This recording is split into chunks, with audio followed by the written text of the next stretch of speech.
Hey guys, welcome back to the Destinations channel. I'm Sal Pitera, and today we have a treat for you. We're going to be talking to the brand new restaurant operations manager on the new Carnival Celebration cruise ship. I'll be back to tell you about it and an interview with Stefan right after this.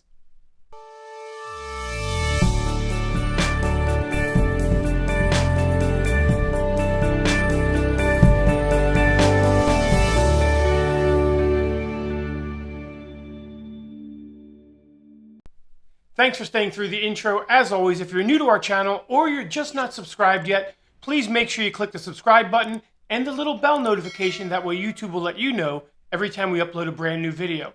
And we're also getting close to giving away that free cruise to one lucky subscriber. It's totally free to subscribe, so hit that button right now. Today we have a special treat for you. A good friend and colleague of mine, Stefan, was just named the restaurant operations manager on the brand new Carnival Celebration. He's truly a great friend and a good guy. As a matter of fact, he's so good that apparently I've been mispronouncing his last name for years since we've met and become friends. I've always pronounced it the way you would pronounce his last name in America, as Miles. Well, on one of my last cruises, I was talking to another colleague who works in the food and beverage department who informed me I've actually been pronouncing his name incorrectly, and I'm probably going to pronounce it incorrectly now. I'm going to do my best, but apparently it's Stefan Miles. I'm hoping I'm getting that right, Stefan. I'm hoping you're going to do me some justice and give me the correct pronunciation when we see each other on board the Celebration. And I apologize for not saying it correctly all these years. You should have told me. But you're such a good friend. I know you didn't want to embarrass me, so I appreciate that as well. You truly are a great guy, and I'm so proud to know that on the brand new ship, you're promoted to restaurant operations manager. Now, I had a chance to sit down with Stefan on board the Carnival Glory when he was a senior maitre d' for Carnival before the promotion. I'd like to show you that video right now. Today, we are on the Carnival Glory with the head maitre d', Stefan, and hi everyone. This is our last day on board the Carnival Glory, and I have to tell you that the food and beverage department here, from the quality of the food to the head chef taking my son on a tour of the kitchen for his birthday, I mean, the staff here on board has just been extremely accommodating, and the food has been exceptional. And this gentleman here, Stefan, is the guy who runs the show here in the dining room. So if you're going to eat in the main dining room, or even up on the Lido deck, I think you run that as well, correct? The Lido deck, the room service area, and the employee dining rooms too. So if you're eating on board, this is the man who's putting it together for you. Well, to make it more simple and more interesting and fun in the same time, I'm just the guy going around pretending to be busy. Because I don't do anything. The team, they're the ones who get everything else done. I'm blessed to have an amazing team. They really get everything done to the smallest details, and it even rhymes if you're thinking of it. It ain't easy pretending to be busy. I can tell you that he's probably given a little too much credit to his team, because I've seen the work that maitre d's do. So let's talk about that exactly. What do you actually do on board a cruise ship? Well, it's a complex operation, right? We're talking about a team that varies from a class of ship, varies from 200 to 300 plus team members, right? So that in itself, it's already as busy as it can get. And aside from that, our job consists, besides guiding our own teams and ensuring the whole restaurant operation runs as smoothly as possible, we are involved in assignment of guests, talking about the restaurant assignment, and that's not an easy task by itself. It's not really as easy as it may sound, because we're talking about, again, depending from the class of ship, from 2,600 2,700 guests up to 47,000 guests, or 5,000 on the biggest ships that we have, right? And the frequent challenge that we are facing is that when we have larger parties, larger families traveling together, and we're just learning about it on board, that they are traveling together, right? That's one of the challenges that we are facing.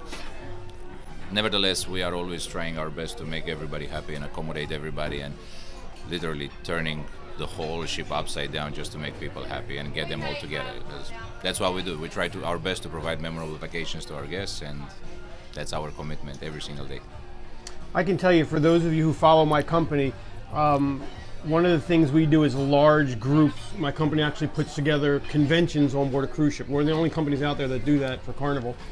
And when we do that, I typically deal with between 500 and 1,000 people. Wow. And dining lets me do a little bit of his job because I get a map of the dining room, and Exactly right. I have to put my guests where they want to be seated, and I already know who families want to sit with each other, so I have the ability to do that, and it's really, really tough. I can't imagine what it would be like for thousands of people when you really don't know, other than their booking numbers, who's together and who wants to sit where. And We have some tools at our disposal, right? And then using those particular tools would help us prevent and anticipate certain needs.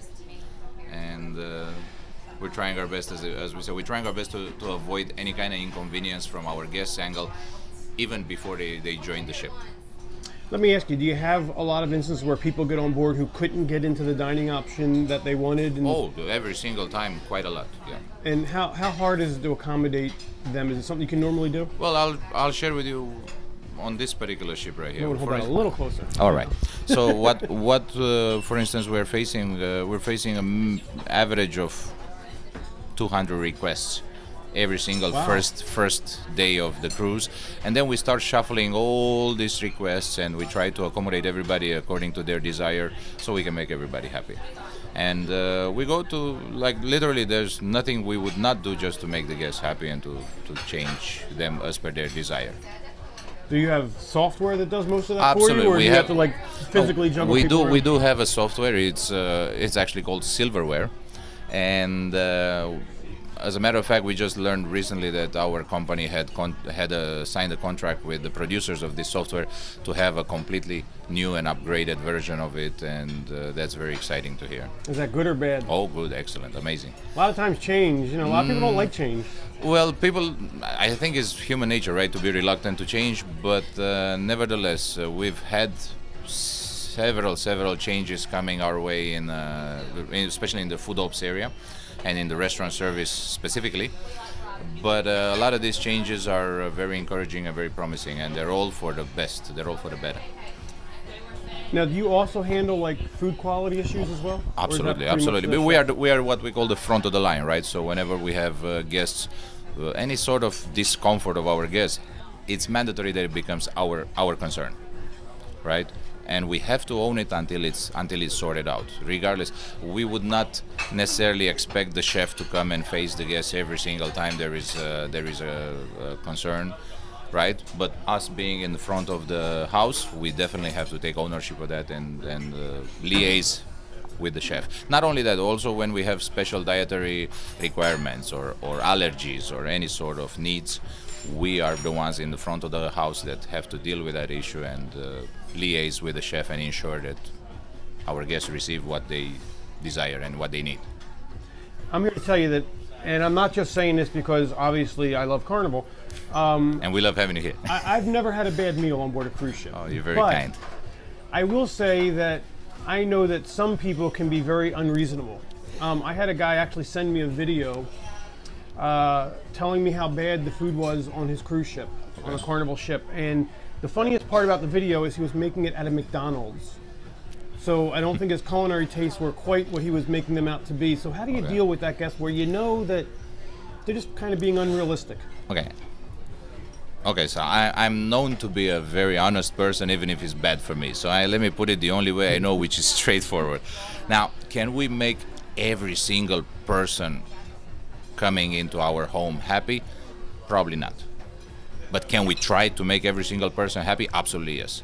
So that's exactly what we do. We try to identify whenever we deal with guests, which you mentioned they're unreasonable. I don't look at it in that direction necessarily. We need and we have we have the obligation to try to make every single person happy, and we need to identify what exactly their expectations are, and then we try our best to make it happen.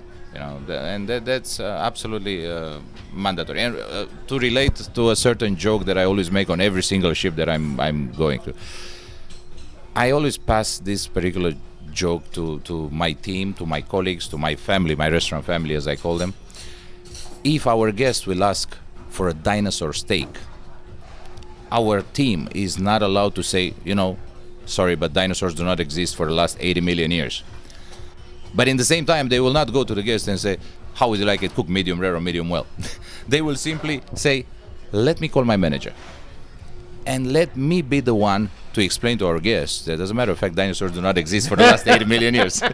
But and the reason for that is quite simple. I have been myself a waiter in Carnival, and before that to pay for my school before that as well for years. So I know very clearly that if we allow ourselves the idea, even 1%, that it's allowed to say no to our guests, this 1% in 2 weeks' time will double up. And in another 2 weeks' time will double up again. And then it's going to become a normality that it's absolutely acceptable to say no to your guests. And in hospitality industry, we should not say no. The word no should not exist.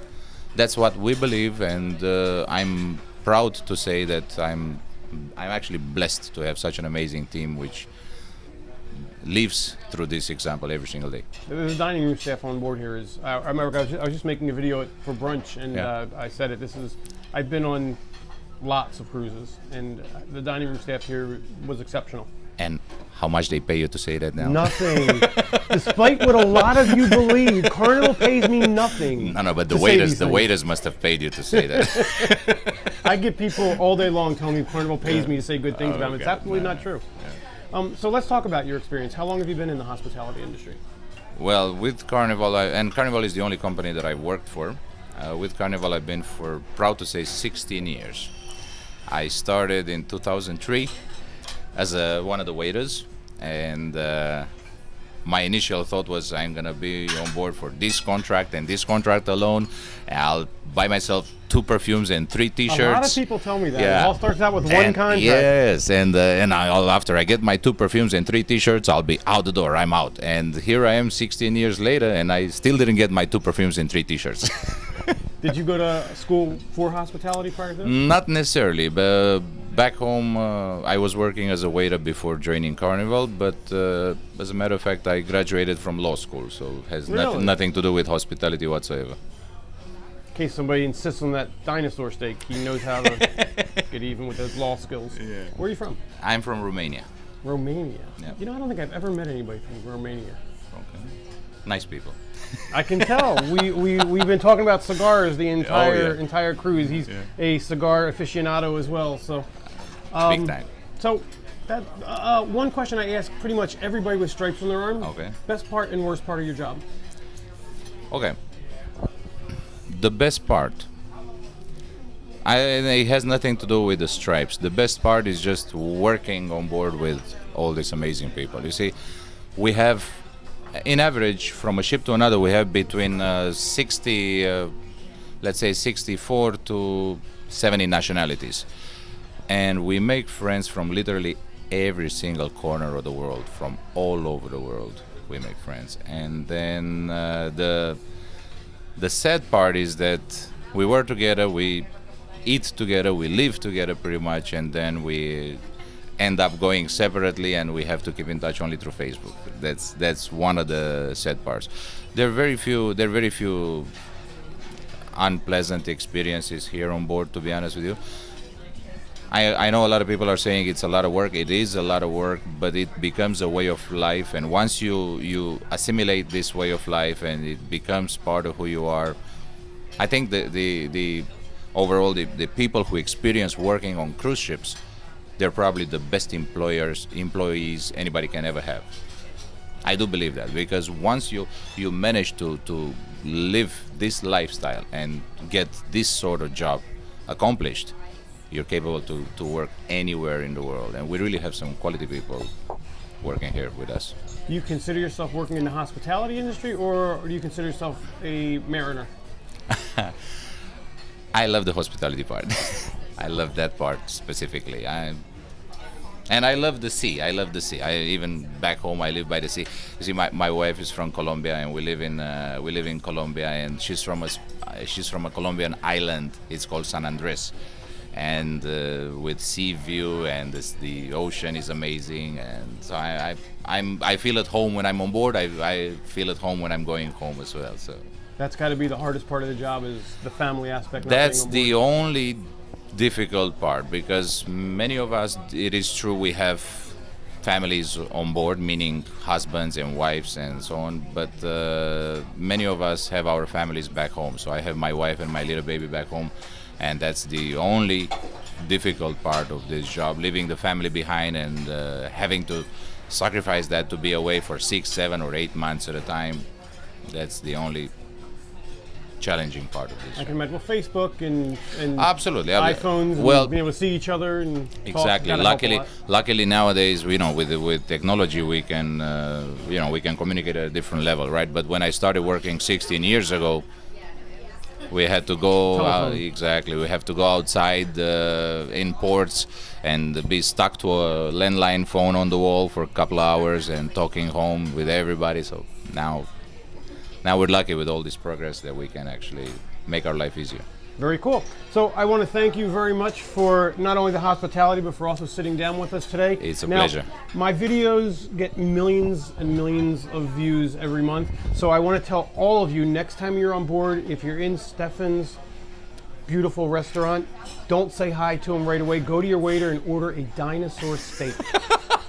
And see how many people we can get on here ordering dinosaur steaks. And I know who's going to be responsible for that.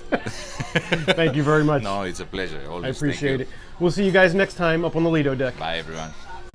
As I said, Stefan is truly a nice guy. He's very approachable, so if you're on the Carnival Celebration and you see him, make sure you congratulate him on his promotion. Tell him I sent you and that you saw his video here. Again, until next time, remember, happiness comes in waves.